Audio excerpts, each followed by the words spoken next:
बिहार की धरती पे बने ये पंडाल और ये बक्सर से आए हुए कलाकार इस पंडाल को बनाए हैं। मैं आपको दिखाऊंगा कि ये कितना लंबा चौड़ा बना है। और इसकी परिक्रमा जब लोग करते थे तो मैं सुना हो कि जब 1 से 2 बार जब परिक्रमा कर जाते थे तो उनके पैर भर जाते थे, कहीं ना कहीं वो थक जाते थे। और मैं दिखाऊंगा आपको कि कैमरा में दिखाइए, ये 9 मंजिला जो इमारत बना है, कहीं ना कहीं ये बांस और बल्ली और ये लकड़ी के सहारे, और ये ऊपर जो छत आपको दिखाई दे रहा है ये पुआल है या पूस है, या ऐसा ही जो है कि आप इसको देख सकते हैं कि ये बनाया गया है। और ये कितना जबरदस्त और कितना जो है कि सुंदर लग रहा है और डेकोरेट जो है किया गया है। थोड़ा सा अंदर आ जाइए, मैं अंदर चल रहा हूँ और आपको दिखा रहा हूँ। देखिए यहाँ यानी कि अनाधिकार लोगों को जो है कि यहाँ प्रवेश वर्जित था। और चूंकि ये यज्ञ है अभी इसका हो चुका है, लेकिन उसके बावजूद भी हम जूता पहन के नहीं जा सकते हैं। आपको मैं दिखाऊं कि जो कलश यात्रा निकली थी, आपको यहाँ कैमरा में से दिखाऊं, क्योंकि यहाँ देखिए ताला लगा हुआ है और ये अभी चूंकि इसका समापन हो चुका है। लेकिन मैं कैमरा में से चाहूँगा कि आप अंदर दिखाइए कितना शानदार डेकोरेट किया गया है एक एक चीज़।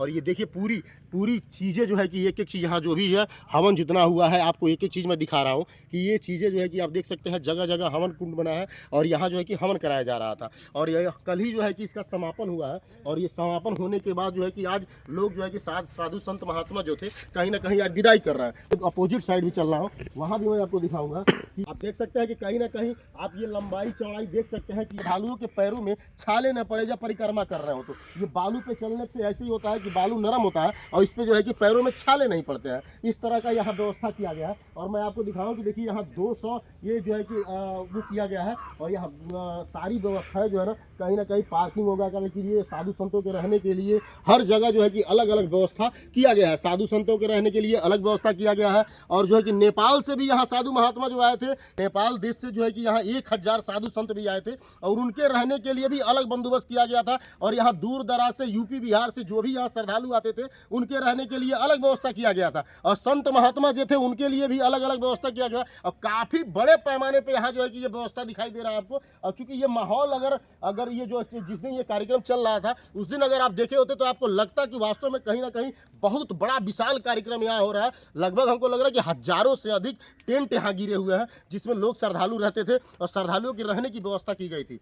मैं बताऊंगा आपको कि टेंट से लेके लाइट से लेके हर वो उन लोगों के लिए भी व्यवस्था किया गया था। सारी चीज़ें मैं आपको दिखा रहा हूँ, एक एक चीज़ मैं आपका इसका विजुअल दिखाऊंगा, एक एक चीज़ दिखाऊंगा कि ये व्यवस्था जो है कहीं ना कहीं काबिले तारीफ थी। और यहाँ के लोग जो है ना कहीं दिन रात एक करके और इस जो है कि महायज्ञ को करवाया। नमस्कार, अभी आप देखना शुरू कर चुके हैं सच तक टाइम्स और मैं हूँ आपका वीरेंद्र रावत। अभी हम पहुँच चुके हैं बिहार के पश्चिमी चंपारण के ठकराहा में। और ठकराहा में एक ऐसा यज्ञ हो रहा था कि कहीं ना कहीं आप देखे बगैर नहीं रह पाएंगे। ऐसा यज्ञ देख के मैं खुद जो है कि हैरत में हूँ कि इतना डेकोरेट, इतना सजावट, इतनी व्यवस्था जो हुआ है वास्तव में बड़े पैमाने पे हुआ है। कहीं ना कहीं यहाँ के लोग जो है कि आस्था के प्रति एकदम विलीन है। मैं यहाँ जो इस पंचायत के जो मुखिया है वीरेंद्र तिवारी जी हमारे साथ है। मैं ये इस यज्ञशाला के जो है कि और ये विश्व कल्याण महायज्ञ के जो है कि अध्यक्ष है। तो मैं इनसे बात करूँगा कि वास्तव में इसको बनाने में कितना इन्वेस्टमेंट लगा है, कितना खर्च लगा है और कितना टाइम लगा है इसको बनाने में। सबसे पहले स्वागत है। बहुत बहुत धन्यवाद आपको भी। पहला हमारा सवाल है कि ये आपके दिमाग में आया कहाँ से कि ऐसा कार्यक्रम कराया जाए? यह इस महायज्ञ के संयोजक हैं श्री आत्मानंद दास महाराज जी, जो त्यागी बाबा के नाम से जाने जाते थे, अब नेपाली बाबा के नाम से जाने जाते हैं।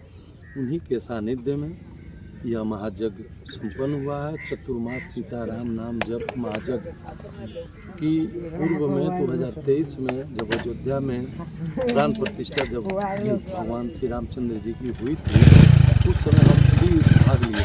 अच्छा, आप भी वहाँ पहुँचे? भाग लिए थे बाबा के सानिध्य में। उस समय अयोध्या में इससे भी बड़ा महायज्ञ हुआ। तो उसमें 100 कुंड का यज्ञशाला बना था और यहाँ पर 64 कुंडीय महायज्ञ यज्ञशाला बना। यहाँ पे 64 कुंडीय महायज्ञ और अयोध्या में जो बना था वो 100 कुंड का जो है मान, इससे कहीं ना कहीं बड़ा ही था।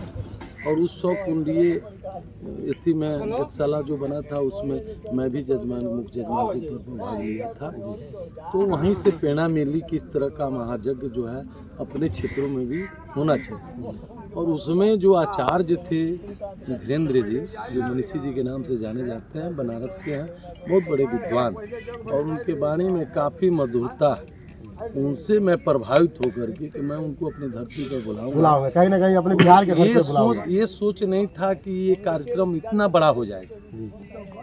कहीं ना कहीं ईश्वर की कृपा रही, यहाँ के लोगों का स्नेह प्रेम रहा, सहयोग रहा, हिम्मत रहा, साहस रहा तब जाकर के इतना बड़ा महायज्ञ संपन्न हुआ। आप लोग अगर इस महायज्ञ में अगर आए होते तो आपको ये सब बताने की आवश्यकता ही नहीं। बिल्कुल, कहीं ना कहीं हमको जानकारी आप के लोग अभाव में आज हम आए लोग- हैं पूर्णावती के अगले दिन। जी अब तो जो है मान लीजिए हम लोग यहाँ का व्यवस्था बिटोरने में लगे हुए हैं जी, बिल्कुल बिल्कुल। और कहीं ना कहीं यहाँ का माने पुण्य का जो है प्रताप है, देन है इस तरह का मान। अच्छा, कितना समय से ये जो है कि तैयारी समय देखिए चतुर्मास नाम ही है, चतुर्मास सीताराम नाम जपना। लगातार हम लोग 4 महीना से इस चौक को सफल बनाने में अपना समय, अपना हर तरह का व्यवस्था करने में हम लोगों का अपना समय लगा। तो मैं एक चीज़ और आपसे जानना चाहूँगा मुखिया जी की लगभग कितना रुपया इन्वेस्टमेंट इसमें करोड़ों रुपए से ज़्यादा का खर्च हुआ है। अभी हम लोग कहीं कोई इसका आकलन नहीं किए हैं। अब इनको भी फुर्सत नहीं था, ये भी खुद जजमान बैठे थे 9 दिन से अपना यज्ञशाला में हवन कर रहे थे। अब हम लोग को फुर्सत हुई है, 2 रोज में जो है बैठेंगे।